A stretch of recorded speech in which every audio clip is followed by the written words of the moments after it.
Trump Netanyahu की जान का दुश्मन कौन? फतवे के बाद किसने किया हत्या का ऐलान?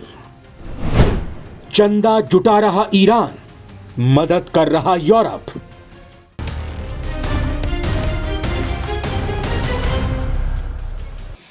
ईरान के एक कट्टरपंथी मौलवी अब्दुल मजीद खरगहानी ने झकझोर देने वाला दावा किया है कि अमेरिका के राष्ट्रपति डोनाल्ड ट्रंप और इजराइल के प्रधानमंत्री बेंजामिन नेतन्याहू की हत्या की प्लानिंग की जा रही है।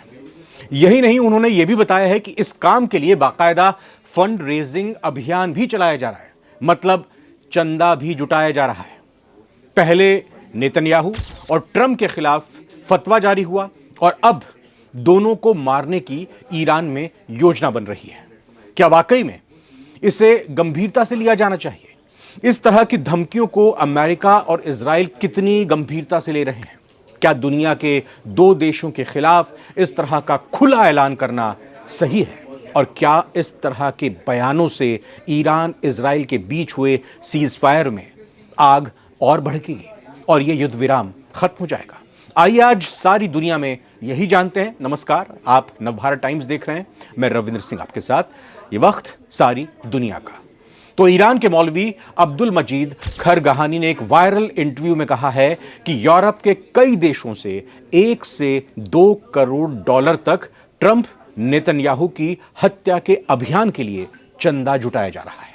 उन्होंने इसे खुलकर ट्रंप और नेतन्याहू की हत्या के लिए फंड रेजिंग करार दिया है। इसके साथ ही खरगहानी ने अपनी बात यही खत्म नहीं की। उन्होंने आम जनता से हथियार उठाने की अपील करते हुए कहा कि केवल फौज या सुरक्षा एजेंसियों की जिम्मेदारी नहीं है कि वो दुश्मनों को मौत के घाट उतारें, बल्कि लोगों को भी इस मुहिम में भागीदारी निभानी चाहिए, ताकि ट्रंप और नेतन्याहू जैसे नेता कोई भी बयान देने से पहले सोचने को मजबूर हों। हालांकि अब्दुल मजीद खरगहानी का कोई आधिकारिक ओहदा नहीं है और ना ही वो ईरान के मुख्य धारा के धार्मिक नेताओं में शामिल हैं, लेकिन उनकी सोच, उनकी समझ, उनका ऐलान ईरान के अंदर चल रहे कट्टरपंथी तबकों के मूड को जरूर दिखा रहा है, जाहिर कर रहा है। अब ट्रंप की चेतावनी क्या थी जिसके बाद यह तनाव और बढ़ गया है? दरअसल 17 जून को डोनाल्ड ट्रंप ने सोशल मीडिया पर एक पोस्ट किया था कि उन्हें ईरान के supreme leader Ayatollah Ali Khamenei की लोकेशन की पूरी जानकारी है, लेकिन वो उन्हें फिलहाल नहीं मारेंगे।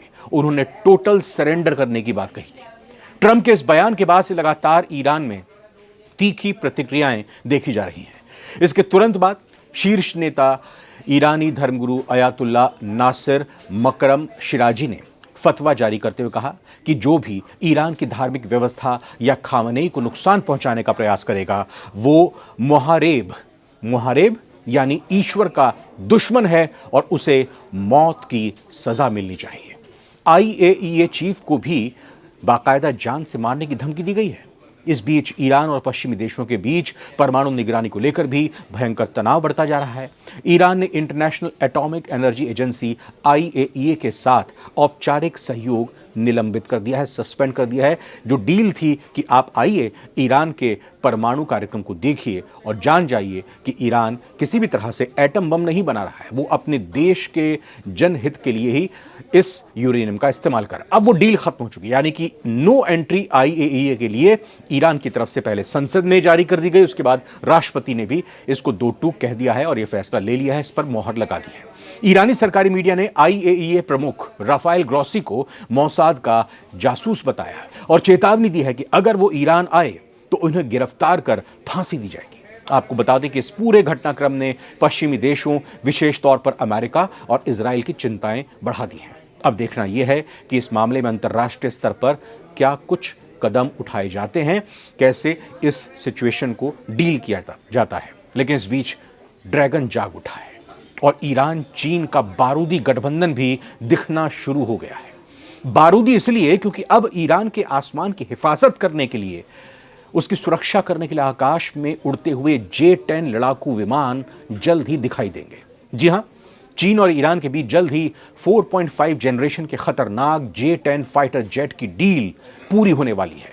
ये वही लड़ाकू विमान हैं जो इजरायली F-35 और F-16 जैसे फाइटर जेट्स को टक्कर देने की कुव्वत रखते हैं। ये वही डील है जो साल 2015 से अधर में लटकी थी, अमली जामा इसको नहीं पहनाया जा सका था। उस समय यानी साल 2015 में ईरान 150 J-10 जेट्स खरीदना चाहता था, लेकिन चीन यूएस डॉलर में भुगतान मांग रहा था, उसकी पेमेंट यूएस डॉलर में करे ऐसा कह रहा था, और ईरान अपने तेल गैस से सौदा करना चाहता था।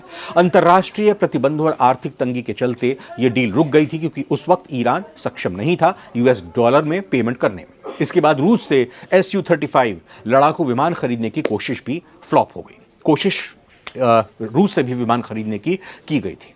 150 जेट्स का सौदा हुआ था, लेकिन रूस सिर्फ और सिर्फ 4 जेट ही ईरान को दे पाया था।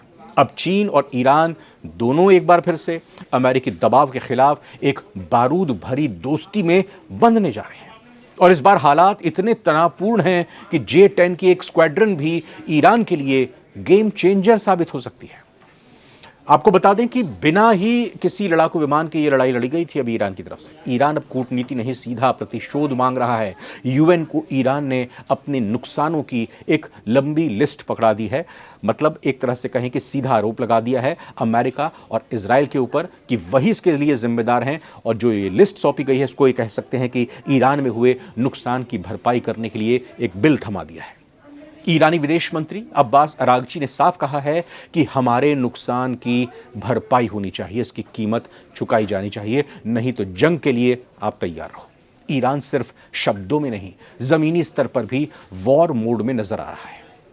उसने अब अपनी पुरानी जिहाद नीति और कूटनीति को एक साथ आगे बढ़ाना शुरू कर दिया है।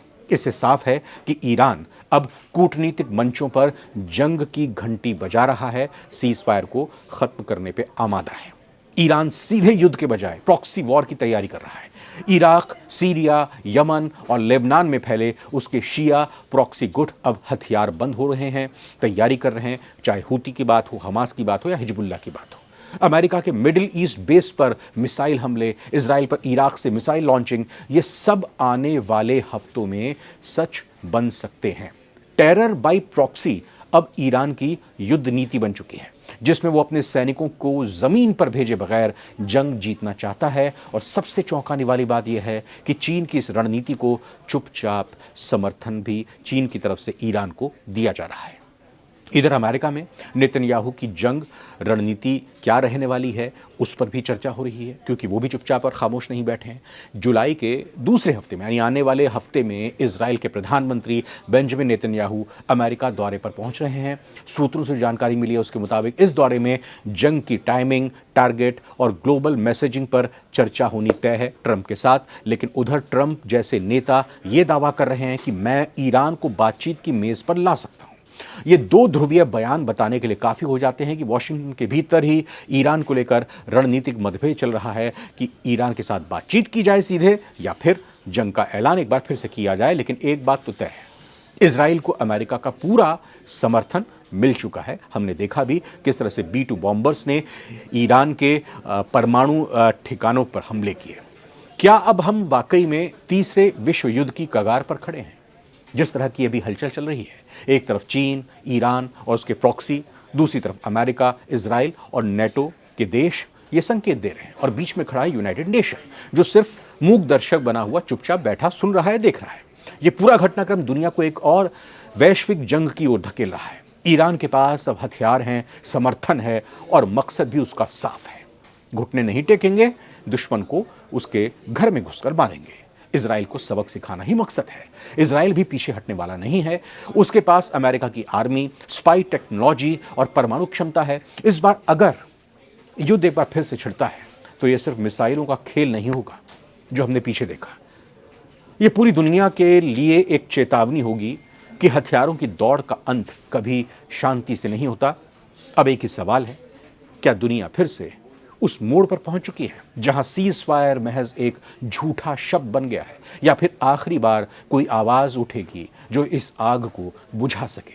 लेकिन अब तक तो यही लग रहा है, सीज फायर नहीं, सीज फायर की चिता जलने को तैयार है, और धुएं की पहली लकीरें, धुएं की पहली तस्वीरें आसमान में दिखने लगी हैं। और अब इस बार ईरान पीछे हटने के मूड में नहीं है। इस जंग की सबसे विस्फोटक बात यह है कि अब मैदान में अमेरिका और चीन भी उतर चुके हैं, लेकिन अलग अलग मोर्चों पर। अब किस ओर ये तूफान से पहले की शांति जाती है, इसी का हम सभी को इंतजार है।